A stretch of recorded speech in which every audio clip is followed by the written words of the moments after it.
हम समझते थे कि उमर साहब अपनी जो 3 महीने की जो अचीवमेंट्स है उनको मीडिया के सामने वो कल कहेंगे, लेकिन जैसे ही कल प्रेस कॉन्फ्रेंस में उमर साहब ने पूरी तरह से सरेंडर किया, चाहे चावल को लेकर चाहे बिजली को लेकर, और साफ उन्होंने यू टर्न मार दी। पहले जब में पावर थे तब और कुछ बोलते थे, कभी तवी का कभी जहलम में बहा देंगे, लेकिन कल पूरी तरह से उनका सरेंडर करना इस बात का सबूत करता है कि उमर गवर्नमेंट जो है वो फेल हो चुकी है हर महाज पे, हर फ्रंट पे, और वो कुछ नहीं कर पा रही है। कल उमर साहब ने खुद इस बात का इकरार किया। जैसे ही मुख्तलिफ गारंटीज़ पे बात हुई तो उन्होंने कहा कि अभी मैं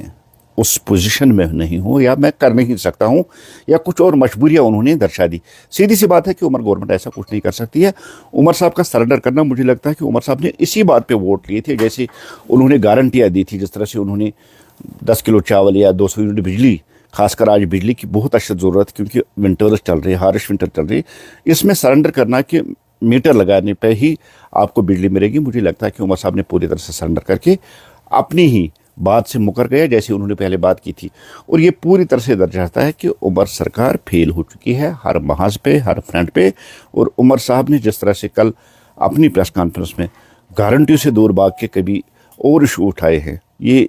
नेशनल कॉन्फ्रेंस की पुरानी आदत है कि यू टर्न करना। कल भी उमर साहब ने यू टर्न कर दी है, और जो गारंटियाँ उन्होंने दी थी जिस पर उन्होंने वोट लिया, मुझे लगता है वो वक्त आ चुका है उमर साहब को लोगों से माफ़ी मांगनी चाहिए। स्टेटमेंट के बारे में उन्होंने कहा कि ये टेम्परेरी फेज है, स्टेटमेंट तो बहाल करनी ही करनी है सेंटर। देखिए, ऑन द फ्लोर देश के गृह मंत्री और देश के प्रधानमंत्री ने कहा कि स्टेटहुड मौजूद वक्त पे वापस मिल जाएगा, और ऑनरेबल प्राइम मिनिस्टर साहब ने 3 बार कश्मीर में आके कहा कि मौजूद वक्त में स्टेटहुड वापस मिल जाएगा। अब स्टेटहुड का इशू उठा के स्टेटहुड चीखना चिल्लाना, ये एक पॉलिसी है कि वो पॉलिसी की जो गारंटियाँ उमर साहब ने दी है, 1 लाख जॉब्स, डेलीवेजरों को परमिट करना, 12 गैस चूल्हे, ऐसे मुख्तलिफ जो गारंटी,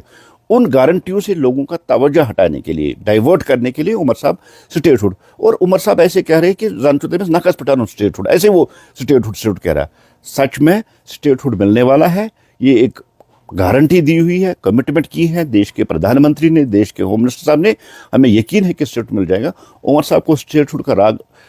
अलापना बंद करना चाहिए, और जो गारंटियां उन्होंने लोगों को दी उन गारंटी पे बात करनी चाहिए और उनको हल करना चाहिए।